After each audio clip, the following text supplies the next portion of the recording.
selamat pagi. Hari ini saya bersama dengan Bapak Hutomo akan melaksanakan percakapan pra-observasi terkait dengan materi coaching supervisi akademik yang dilaksanakan pada hari ini. Selamat pagi Pak Tomo. Pagi Pak Jafar. Pak Tomo mengajar mata pelajaran apa Pak Tomo? Saya mengajar mata pelajaran PPKN. PPKN. Di kelas berapa Pak Tomo? Di kelas 7 dan kelas 8. Untuk pada siang hari ini nanti Pak Tomo akan mengajar di kelas berapa? Saya nanti akan mengajar di kelas D. Ya. Untuk materi yang akan disampaikan hari ini tentang apa Pak? Untuk kali ini saya akan menyampaikan materi mengenai jenis-jenis norma yang ada di masyarakat. Jenis-jenis norma yang ada di masyarakat. Ya, betul sekali Pak Jafar. Oke, untuk pelajaran hari ini durasi waktunya berapa lama? Untuk durasi itu hari ini 3 kali 40 menit. 3 kali 40 jam pelajaran kali 40. Ya. Tujuan pembelajarannya Pak? Ya, dalam pembelajaran ini tujuan pembelajaran yang ditetapkan adalah dengan pembelajaran ini setelah belajar murid itu dapat membedakan macam-macam norma yang ada di masyarakat. Murid juga bisa memahami norma-norma yang berlaku di masyarakat. Selain itu, murid juga nantinya setelah belajar hal-hal tersebut nantinya bisa mengikuti mempraktekkan norma-norma tersebut dalam kehidupan mereka sehari-hari. Iya, betul. Oke. Tadi Pak Tomo sudah menyebutkan tujuan pembelajaran yang ingin Pak Tomo sampaikan pada siang hari ini nanti pada saat mengajar. Nah, area pengembangan yang hendak dicapai Pak untuk pada siang hari ini. Ya, dalam pembelajaran hari ini yang saya ingin kembangkan adalah keaktifan siswa dalam mengikuti pembelajaran, yaitu saya menggunakan dengan model student centered learning ya. Student centered learning. Iya, sehingga murid itu menjadi lebih aktif dalam pembelajarannya, lebih terlibat Aktif dalam proses pembelajaran. Iya, betul sekali. Nah, kalau di kelas 7D itu sendiri tipikal anaknya seperti apa Pak? Oh, tipikal anaknya itu biasanya anak kelas 7D itu rame-rame anaknya. Rame. Sangat rame, aktif juga. Kadang kebablasan Kebablasan juga. Iya. Nah, untuk mengatasi tadi yang hal tersebut, apa strategi yang akan Bapak terapkan agar kelas tersebut menjadi kondusif mengikuti pembelajaran, kemudian pembelajaran itu juga menjadi pembelajaran yang menyenangkan. Itu strategi yang Bapak akan lakukan seperti apa Pak? Sebelumnya kita kondisikan dulu kelasnya supaya lebih tertib, diberi kepahaman ya, supaya untuk menghargai hak-hak teman-temannya yang ingin belajar dengan tertib ya, biar muridnya itu tidak berisik sendiri. Karena kalau mereka berisik, bukan hanya gurunya saja terganggu, tapi teman-temannya juga akan terganggu. Makanya diberi pemahaman dulu ya, dikondisikan dulu, semuanya tertib dan bersih, itu baru dimulai belajar. Kalau boleh tahu rincian tahapan-tahapan kegiatan yang akan dilakukan apa saja Pak? Yang pertama seperti biasa kita mulai dengan pembukaan. Pembukaan itu ada biasa kita memberi salam dulu sama membaca doa. Kemudian setelah salam dan membaca doa itu saya itu melakukan pemeriksaan kehadiran bagi peserta didik untuk mengecek apakah kelasnya lengkap atau ada yang tidak masuk. Setelah itu dilanjutkan dengan menyanyikan lagu wajib nasional. Ya, yang untuk membangun nasionalismenya. Ya betul. Setelah itu barulah kita masuk ke pendahuluan ya. Biasanya ini kita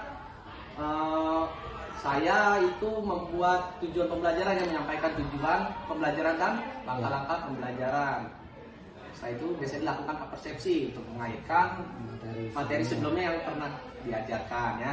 Baru waktu itu masuk ke kegiatan inti dari pembelajaran itu. Nah, di kegiatan pembelajaran inti ini saya menggunakan sebuah strategi pembelajaran metode pembelajaran yang bernama Broken Square. Ya, di mana anak itu dibagi menjadi beberapa kelompok untuk membuat potongan-potongan kotak-kotak ya. Kalau untuk pembagian kelompoknya itu apakah kelompoknya tersebut Pak Tomo yang buat atau ada pertimbangan apa gitu dalam membentuk? Kalau itu saya itu membuat kelompoknya itu menggunakan hitung nomor ya, masih agak random jadinya, sesuai dengan tempat duduknya masing-masing. Sesuai dengan tempat duduknya. Nah, untuk media yang digunakan Pak, media pembelajaran yang digunakan, Media pembelajaran yang digunakan itu apa saja Pak? Oh ya, media pembelajaran yang digunakan itu berupa presentasi PowerPoint ya. Selain itu ada video, Ya penambahan dari foto-foto atau video dari Google ya, Iya. untuk menambah referensi biar murid juga lebih tahu konteksnya. Oke, jadi di situ ada diferensiasi kontennya juga Ya, ya, Pak? betul. Diferensiasi kontennya sudah ada. Tadi mau menampilkan video, foto ya, Ya, betul. foto sama tadi Presentasi. juga presentasi. Ya, Oke, terus prosesnya juga ya. Ya, Untuk pra-observasi hari ini saya lihat nih kayaknya menarik sekali nih kalau diterapkan di kelas ya. Ya. Jadi saya setelah ini pengen masuk ke kelasnya Pak Tomo untuk melihat proses pembelajaran yang sudah tadi Pak Tomo rancang sedemikian rupa ya, di dalam RPP-nya juga, kemudian dalam tampilannya nih tinggal nanti dilihat seperti Ya. itu. Oke. Boleh ya Pak Tomo ya? silakan Pak. Oke. Terima kasih untuk sesi pra-observasinya. Ya. Kita akhiri dulu. Terima kasih Pak Tomo ya. Ya, sama-sama, Kita langsung Pak. nanti setelah ini menuju ke tempat atau mengajar di kelas 7D. Yuk. Terima kasih Pak Tomo ya. Ya. Terima kasih.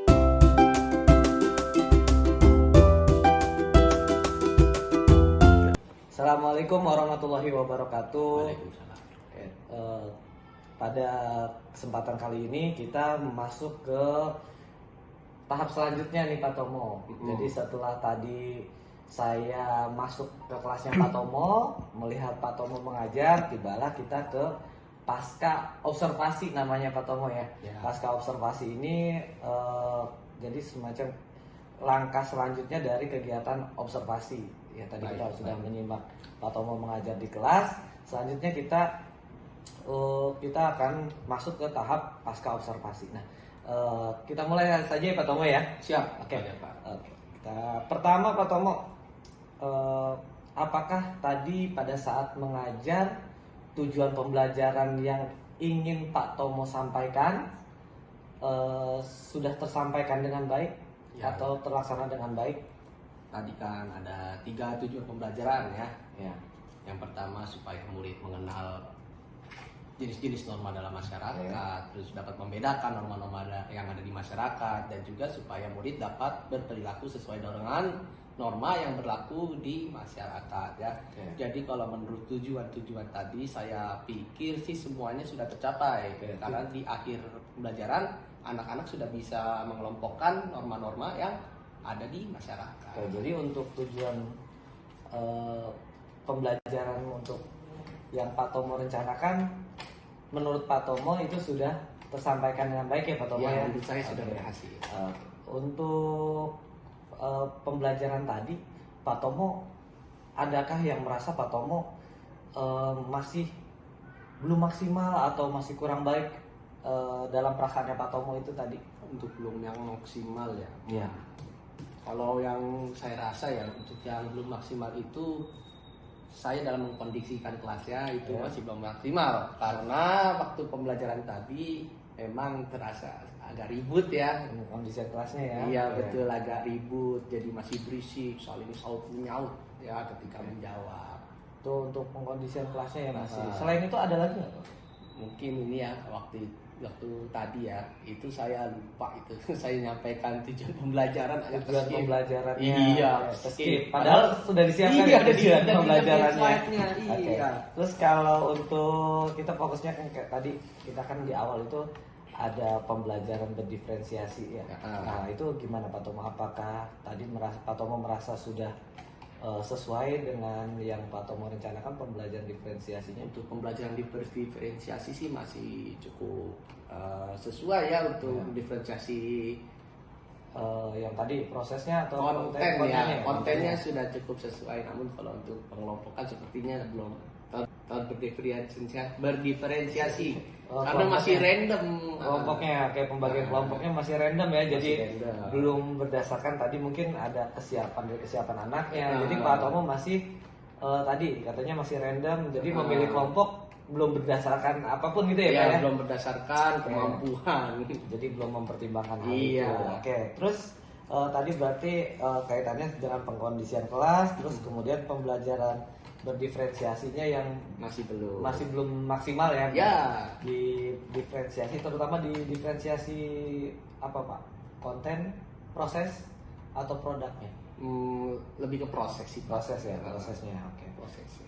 Terus kemudian kalau yang menurut Pak Tomo sendiri, kenapa sih tadi bisa terjadi yang tadi Pak Tomo sampaikan untuk pengkondisian kelas? Menurut Pak Tomo ada faktor-faktor apa sih yang menurut Pak Tomo sehingga anak tuh pada saat belajar tidak terkondisikan dengan baik menurut Pak Tomo? Ya, mungkin sebelumnya saya belum melakukan seperti komitmen gitu ya, atau aturan main ketika menjawab sebuah pertanyaan. Makanya karena belum ada aturan main, jadi anaknya keroyokan ya.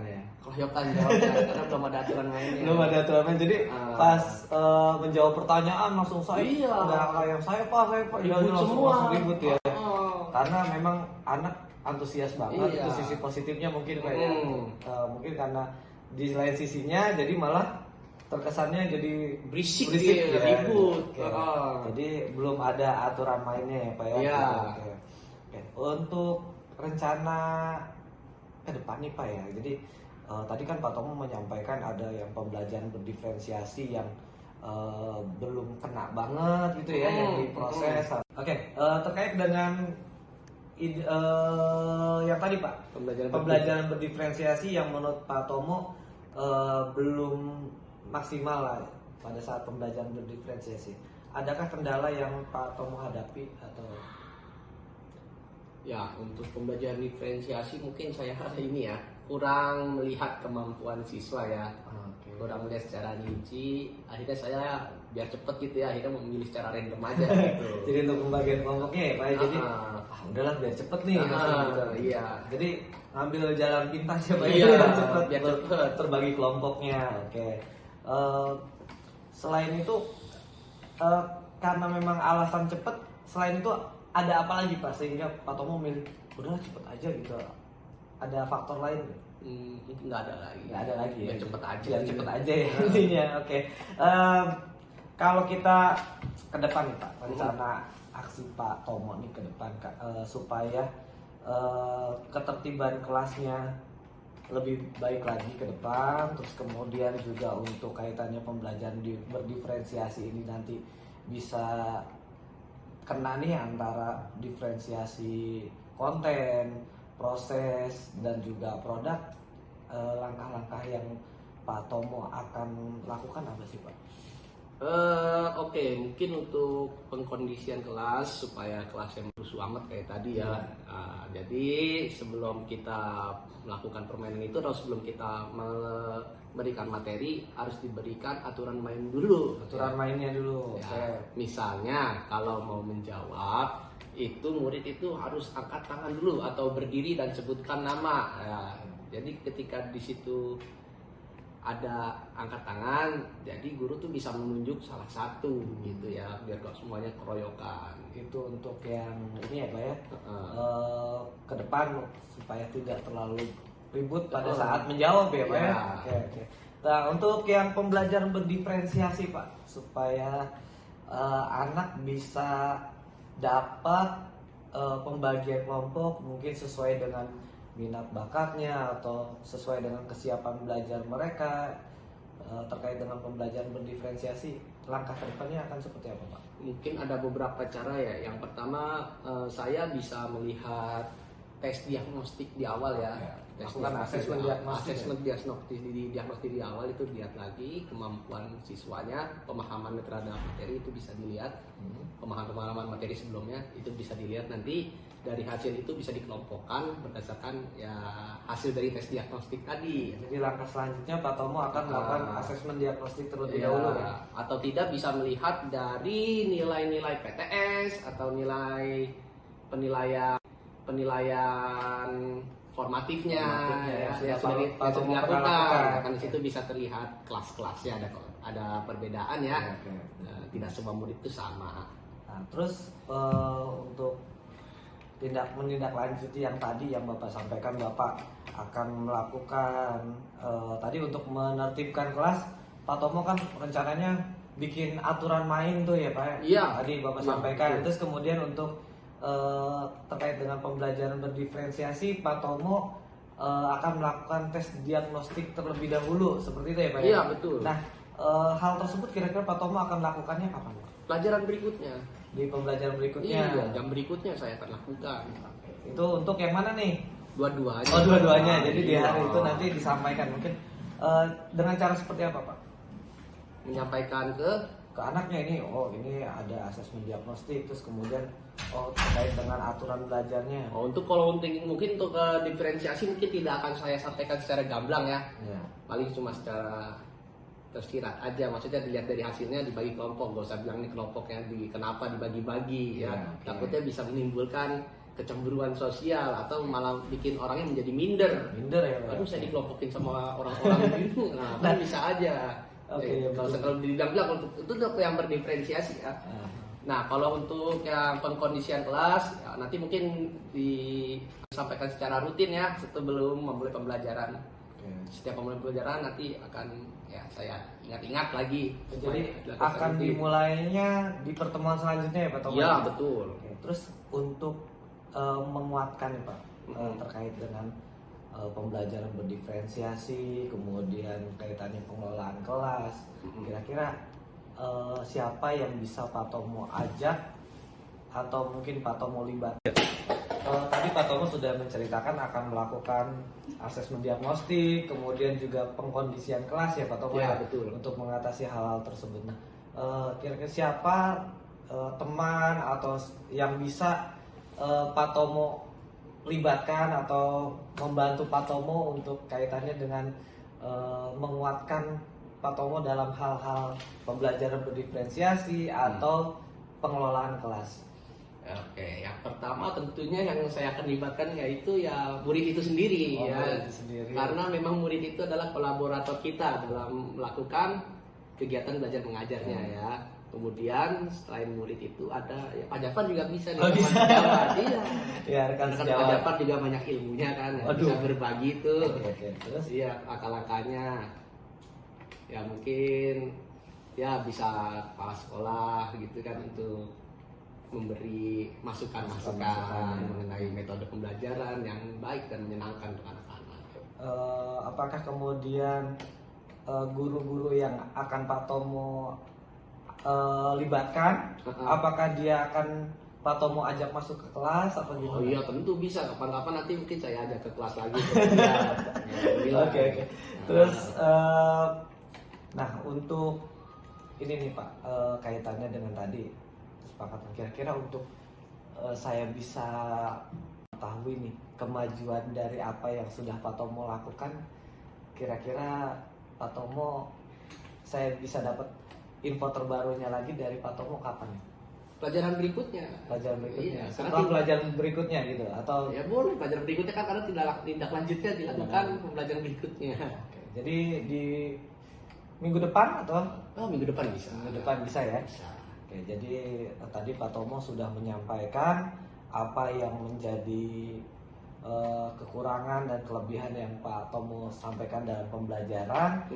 Kemudian juga dari kekurangan-kekurangan tersebut juga Pak Tomo tadi sudah tahu ya rencana yang akan dilakukan. Terus kemudian juga Pak Tomo juga sudah tahu langkah-langkah yang akan Pak Tomo lakukan. Mudah-mudahan dengan kita ada coaching ya supervisi seperti ini, mudah-mudahan ke depan bisa lebih bagus lagi dalam mengajarnya, terus Iya, kemudian iya. juga pembelajaran yang kemudian bermakna ya, bermakna untuk murid juga, pembelajaran yang juga kalau menurut filosofi KHD itu yang berpihak pada murid gitu ya Pak ya. Jadi mudah-mudahan ke depan Pak Tomo juga semakin baik, kita sama-sama belajar, mudah-mudahan terus memperbaiki dari cara mengajar kita supaya kita lebih maksimal. Siap.